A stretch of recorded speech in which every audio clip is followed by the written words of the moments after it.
Hey guys, I'm just sitting here over Christmas break trying to get some film work in, and one of the things that kind of noted as something I need to develop in our offense is just finding a more effective way to use counter. And so, naturally studying what some of the service academies were doing, and I've been looking at this play for a couple of years now that Army runs and Air Force will run as well. Just the quarterback counter, where it's going to be a full GT. The difference between your traditional GT counter is that instead of kicking the end man on line of scrimmage, they're trying to log it and get off the edge with it. And so this is what it looks like on paper. You're going to get all down blocks on the front side, and then trying to wrap the backside guard to block the outside leg of the end man on line of scrimmage with the tackle pulling up to handle any second or third level guys trying to get over the top on it. Quarterback's going to open and pause, just kind of squat out on a loose inside veer fake, and then kick that A back in motion pretty early. Try to get him going fast and wide. The reason why this is a good play is because all your backfield keys are taking you away from it.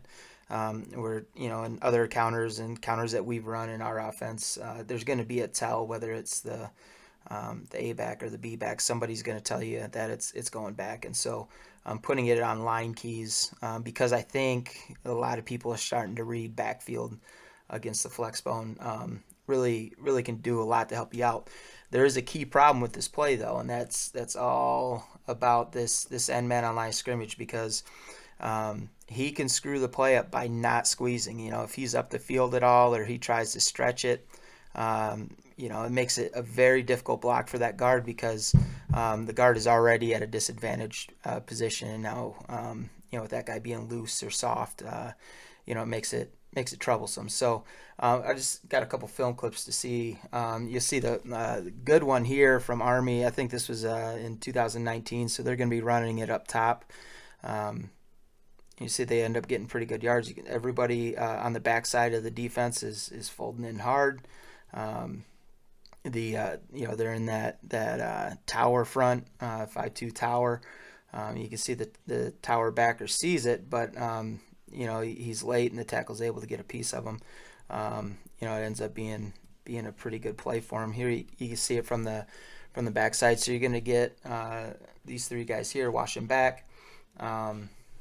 Really not a ton of concern with linebackers in the core, just because typically they're getting pretty lateral against flexbone. I don't know what I just did there. Let's get back to where we were. You can see there just good 1,001 count by the quarterback once he just sits there on the mesh, lets everything get out in front of him, and then it ends up being a good play. So like when it works out well. But you'll see here, this is what it looks like when it doesn't work out well. So here they are running it again, same game, but with a little bit different result. So what you're going to see here is the end man line scrimmage stays square, does a good job, checking cutback, boot reverse, all that stuff, and ends up maintaining good leverage on the play side guard.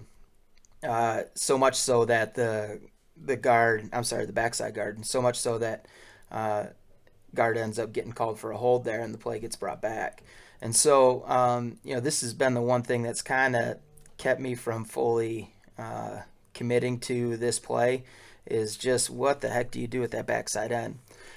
So which brings me to, the bowl games this year.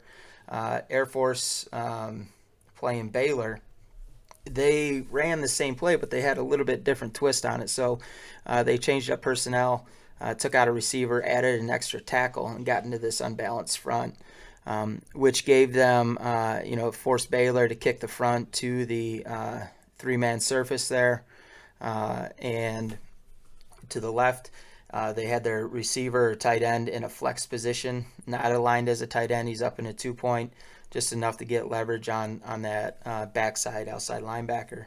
And they ended up having him handle it so that he wasn't an issue getting up the field or slow playing it, which allowed the guard to work up to second, third level. Same thing with the tackle. And it ends up being a pretty solid play. And I think it's food for thought for those of you guys thinking about adding quarterback counter. So here's a look at the play in action.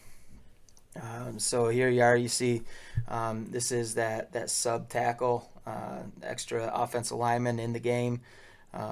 Really forcing the defense to kick the front over. You can see the A-back's going to go in early motion, really get long and try to trigger some movement. And and there you have it. The flex receiver getting just enough of that outside linebacker to allow the quarterback to get outside it. Ends up being a pretty good play for him. So let's take a look at the end zone.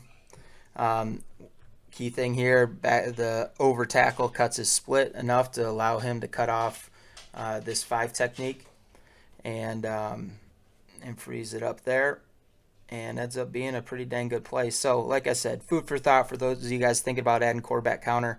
I think that's a pretty good wrinkle that might alleviate some of those problems with that and man on line scrimmage issue.